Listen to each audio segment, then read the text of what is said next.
Well, last week at a meeting of the so-called Friends of Syria in Morocco, the UK Foreign Secretary fueled speculations of a military intervention in Syria. William Hague said that he does not rule out any option when it comes to the Syrian situation. Now, British MPs are challenging Hague's comments and are demanding he explain the legal basis for such a move.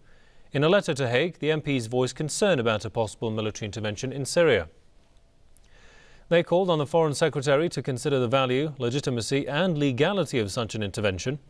The lawmakers also urged Hague to consult Parliament before providing any military support to the Syrian opposition.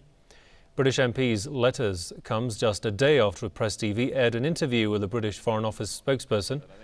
In that interview, Deeman Arman said London favours a diplomatic solution to the Syrian crisis. However, US media reports say that the US and UK have organised training for militants in Jordan.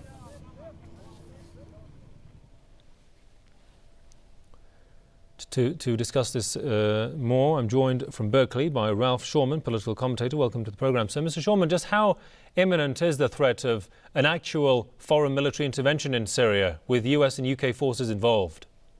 It's quite imminent, and it's been prepared, as you know, for a considerable time, step by step and relentlessly. Turkey had not only given open support for the Saudi and Qatari and Libyan and Bahraini and NATO and U.S. Manipulated uprisings in Syria, but had provided an organizational base for these elements and threatened to invade Syria numerous times. And Turkey's parliament had given the government permission to do this. Turkey has been loudly advocating a no-fly zone, which in practice is the equivalent of a military invasion, and it would be requiring just that to support it. One of the primary motives for the Turks, apart from the subordination to imperialism, is that the Kurdish population in Syria is the largest ethnic group in the world without a country. And of course, the Turks are very severely repressing their own Kurdish population over decades.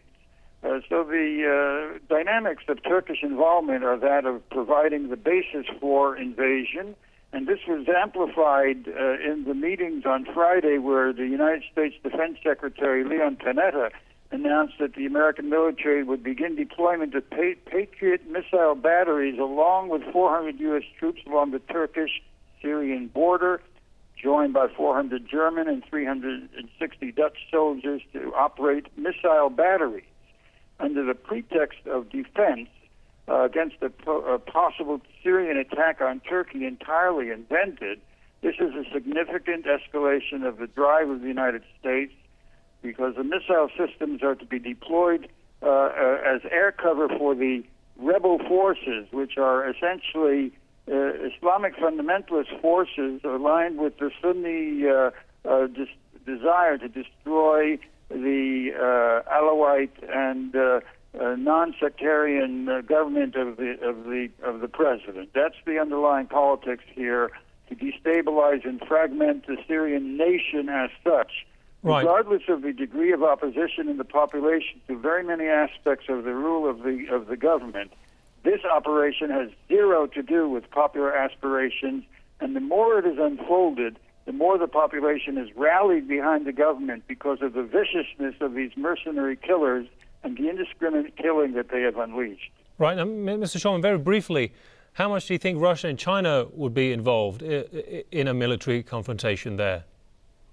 Well, one of the significant aspects of this is the declaration that the Russian and Ukrainian presence in Syria through technical support and through financial and economic relations should provide a target, and namely that Russian and Ukrainian nationals are going to be targeted by these mercenary groups, and specifically with the purpose of, in fact, confronting Russia in Syria. So what we're looking at here is a regional confrontation that the United States and the Israelis have engineered through their various country-selling surrogates in the Arab League that we've mentioned already, the Saudis, the Qataris, the Bahrainis, and so on, using, by the way, the same Libyan elements that were deployed by al-Qaeda and the United States Central Intelligence Agency in Libya against Gaddafi, and are now being unleashed in Syria as well. Russia is targeted without question. There are all the elements of a larger, even global confrontation, which imperialism is relentlessly unveiling in the context of destroying the Syrian nation. Hundreds of thousands of people are being wounded and killed in this process. A country is being laid waste by the imperial agenda. All right, Mr. Schoenman. I'm sorry we have to leave it there. Ralph Schoenman there, political commentator from Berkeley.